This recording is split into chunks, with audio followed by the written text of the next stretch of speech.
Hola, ¿qué tal? En esta oportunidad vamos a hablar acerca del virus varicela zoster. Vamos a ver que pertenece a la familia de los herpes virus, que es responsable de dos enfermedades, la varicela, que es en niños, y el herpes zoster, que es en adultos, causado por la reactivación del virus latente. El médico Ingrassia en 1578 y también médico Sydenham en 1680 describieron erupciones cutáneas similares a la varicela. En el siglo XIX no se pudo diferenciar claramente esto. En 1767 el médico alemán Heinrich Feder describió la varicela como una enfermedad distinta. El mismo año, Heberden fue el primero en diferenciar la varicela de la viruela. Poco después, en unos años, en 1875, el patólogo alemán Heinrich Kinke observó que el virus podía permanecer latente en los ganglios nerviosos, sentando las bases para entender el herpes zóster. La asociación entre la varicela y el herpes zóster se identificó inicialmente en 1888, cuando von Boccai documentó la aparición de varicela en niños tras el contacto con personas con herpes zóster. Grundatitz en 1922 y Brugard en 1932 establecieron de forma más concluyente la correlación entre ambas enfermedades mediante la aparición de varicela en lactantes susceptibles a quienes se les implantó líquido vesicular en pacientes con herpes zóster. Acerca del aislamiento, fue aislado por primera vez en 1952 por el microbiólogo Thomas Weller, lo que permitió estudios detallados sobre su estructura y el ciclo de vida.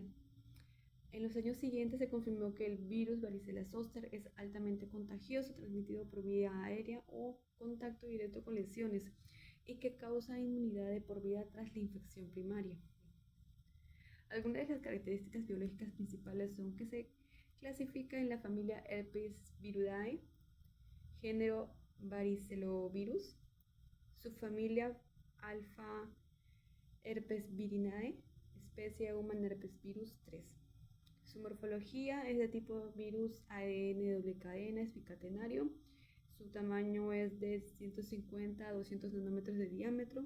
Su envoltura posee una envoltura lipídica derivada de la membrana nuclear de la célula huésped, con glicoproteínas virales. Su cápside es icosaédrica con 162 capsómeros. Su replicación se va a dar en el núcleo de las células infectadas. El virus va a utilizar la maquinaria de la célula huésped para sintetizar sus proteínas y replicar su ADN. La liberación viral ocurre por rotación a través de la membrana celular. Su tropismo es que las células que infecta son las células epiteliales, como de la piel y mucosas, y células del sistema nervioso, particularmente de los ganglios sensitivos, y las células T que pertenecen al sistema inmunitario. Pasa a la siguiente.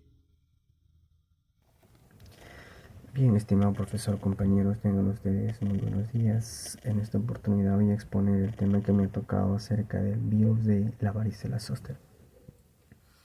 Especificando, solamente voy a hablar acerca de las enfermedades que producen este tipo de virus, las vías de infección y los mecanismos de infección de la que estamos hablando. Meramente vamos a hablar acerca de las enfermedades que producen, qué tipo de enfermedades pueden producir este virus de la varicela zoster. El virus de la varicela zoster produce las enfermedades como es la varicela y el herpes zóster. La varicela es una infección primaria, ya que este virus se va a presentar por primera vez en la persona, en el ser humano, con un cuadro clínico o una sintomatología con vesículas, ampollas, erupciones en la parte del tronco. Primeramente se va a manifestar esto en la parte del tronco. Aparte de ello, también antes se va a presentar, por ejemplo, con una sintomatología de tos, fiebre, erupciones, como ya les he venido comentando, vesículas en la parte del tronco, para luego seguir su rumbo hacia la parte de la cara, ¿no? Se extiende hasta la cara y para finalmente pues esta varicela este virus se va a infectar por todas las partes del cuerpo, teniendo así llagas, escamaciones, erupciones, tipo ampollas en todas las partes del cuerpo de la persona. Luego tenemos lo que es el herpes zóster. Nos dice que es una reactivación del virus latente. Esto quiere decir de que, por ejemplo, después de mucho tiempo, aquella persona que ya ha tenido lo que es la varicela, esto se puede activar, ¿no? Se puede activar como herpes zóster, ¿no? Ya no como varicela, sino como herpes zóster.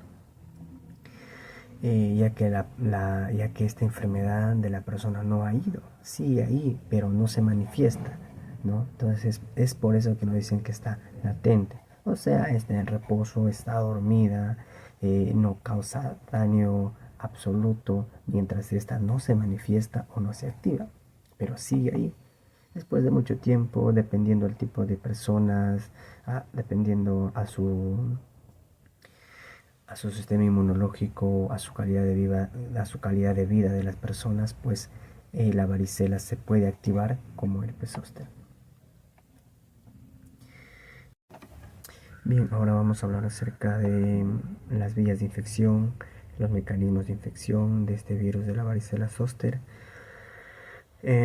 Podemos decir de que en las vías de infección son aquellas rutas, aquellos caminos, aquellas entradas que puede tener el virus para que entre al organismo, ¿no? En este caso, por ejemplo, a nivel respiratorio, por inhalación de gotitas, aquella persona que está contagiada o que tiene esta enfermedad, o por el contacto directo de persona a persona con vesículas, o sea, con aquella persona que tiene ampollas, erupciones en el cuerpo, pues no, y cuando está en contacto, pues se le puede contagiar a la otra persona que está sana.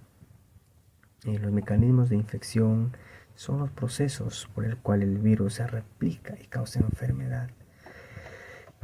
Podemos decir de que, por ejemplo, es muy distinto que las bacterias, este tipo de virus, ¿no? Recordamos que las bacterias tienen su propia célula, ¿no? Y son aquellas que no dependen de nadie para poder contraer ciertas enfermedades.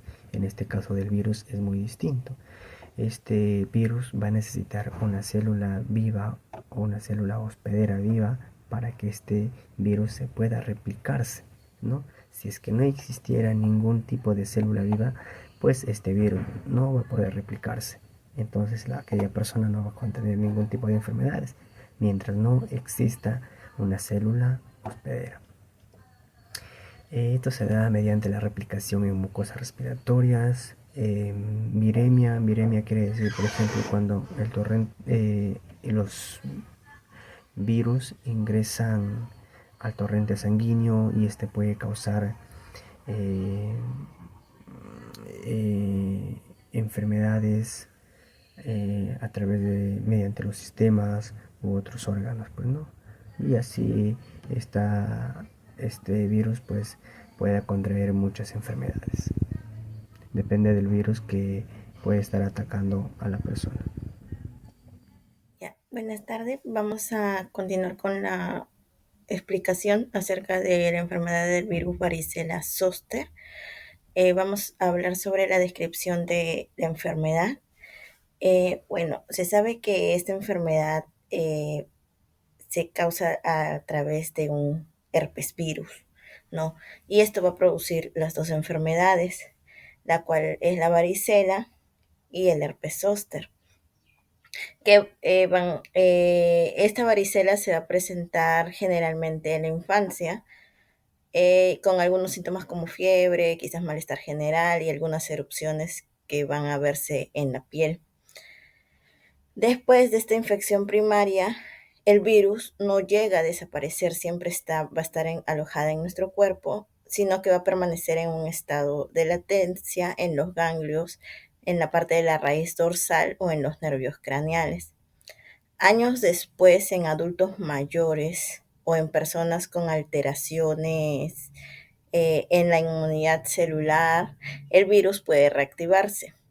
Al hacerlo, este se va a replicar y se va a desplazar por las vías nerviosas hasta la piel. donde va a causar una erupción más dolorosa y con ampollas que sigue el recorrido del nervio ya afectado. A este cuadro se le va a conocer como herpes zóster. El virus se va a transmitir por gotitas aéreas o por contacto directo con lesiones y el único reservorio va a ser el ser humano. No se encuentra en ningún animal ni en el ambiente, por lo que las personas infectadas son las únicas fuentes de contagio. Bueno, yo les voy a hablar acerca de los síntomas y diagnósticos del virus de la varicela zóster. Este virus puede causar dos enfermedades diferentes dependiendo del momento en el que actúa. La primera es la varicela, que ocurre cuando el virus infecta por primera vez, y la segunda es el herpes zóster, que aparece cuando el virus se reactiva años después. Comenzaré hablando acerca de la varicela y sus síntomas. Bueno, esta enfermedad se presenta principalmente en niños, aunque también puede afectar a adultos. El periodo de incubación es de 10 a 21 días después del contacto con una persona infectada. Y los síntomas iniciales suelen ser leves, entre esos está fiebre, malestar general, cansancio, dolor de cabeza y pérdida de apetito. Luego aparece el síntoma más característico, que es una erupción con ampollas que pican mucho, que comienzan en la cara y el tronco y luego se extienden por el resto del cuerpo. Además, algo importante es que las lesiones aparecen en diferentes etapas al mismo tiempo. Primero como manchas rojas, luego como granitos y después vesículas con líquido y finalmente estas se hacen costras. Y en la mayoría de los casos la varicela es leve, pero en adultos o personas con defensas muy bajas suelen tener complicaciones graves como neumonía o encefalitis. Ahora les voy a hablar acerca del herpes zóster y sus síntomas. Bueno, esta enfermedad aparece cuando el virus, que quedó dormido años en los ganglios nerviosos, se activa. Suelen afectar a adultos mayores o personas con muy bajas defensas. Y los síntomas iniciales son dolor, ardor o picazón en las zonas del cuerpo antes de que aparezcan las lesiones. Luego se van a observar ampollas agrupadas que siguen el recorrido de un nervio, normalmente a un solo lado del cuerpo, como si fuera un cinturón. Y estas lesiones suelen ser muy dolorosas y al secarse van a formar costras. Y en algunos casos el dolor continúa incluso después de que las lesiones hayan desaparecido. Y a eso se le llama neuralgia postherpética. Bueno, si en cuanto al diagnóstico, generalmente es clínico. Y es decir, que se reconoce por el aspecto de las lesiones y los síntomas del paciente. En la varicela se identifica fácilmente porque hay lesiones en distintas etapas de evolución. En el herpes zóster, el diagnóstico se basa con la distribución unilateral y dolorosa de las lesiones. Cuando hay dudas o casos graves, se pueden hacer pruebas de laboratorio. Entre esas está la tinción de Tzanck, que muestra células gigantes multinucleadas, el PCR, que detecta el ADN del virus y es la prueba más precisa, la serología, que mide anticuerpos de inmunoglobulina M y G, para saber si la infección es reciente o ya es una infección pasada. Entonces, en resumen, el virus de la varicela zóster causa dos cuadros distintos: la varicela con fiebre y ampollas que pican en distintas fases y el herpes zóster con lesiones dolorosas en una sola zona del cuerpo. Y el diagnóstico casi siempre se hace de forma clínica, aunque la PCR y la detección de anticuerpos ayudan a confirmarlo. Y bueno, eso sería todo sobre los síntomas y el diagnóstico del virus de la varicela zóster. Bueno, yo voy a hablarles sobre la prevención y el tratamiento sobre el virus varicela zoster, que su abreviatura es VVZ. Sí, primero vamos a comenzar con la prevención. Bueno, la prevención del virus de la varicela se centra en la vacunación, ¿no? Aplicada en dosis durante la infancia o en adultos no inmunizados. Es importante mantener el aislamiento del paciente hasta que las lesiones estén secas para evitar contagios O también se recomienda una buena higiene personal, lavado de manos frecuentes y evitar el contacto con personas enfermas. En mayores de 50 años se puede aplicar la vacuna contra el herpes zóster para prevenir reactivaciones del virus. Más o menos acá tengo unos puntos en lo que es la vacunación. Uno sería pues que la vacunación es la forma más importante de prevenir tanto la varicela como el herpes zóster. Otra que los niños se aplican esta vacuna contra la varicela en dos dosis, una que es al año de vida y otra que es a los 4 y 6 años. En los adultos mayores se les recomienda la vacuna contra el herpes zóster, como los vuelvo a decir, ya que con esta edad el virus puede reactivarse. Y también esta vacuna disminuye el riesgo de tener el brote y si llega a aparecer reduce su gravedad y las complicaciones. Otra para evitar el contagio de este virus o varicela, ¿no? Es pues si alguien tiene varicela o herpes zóster, no debe tener contacto, no debe tener un contacto cercano con personas que no estén vacunadas o también con embarazadas o con personas con defensas bajas. Tenemos que cubrirnos también las ampollas usando mascarilla y lavarse bien las manos, ayudando así, evitando la transmisión.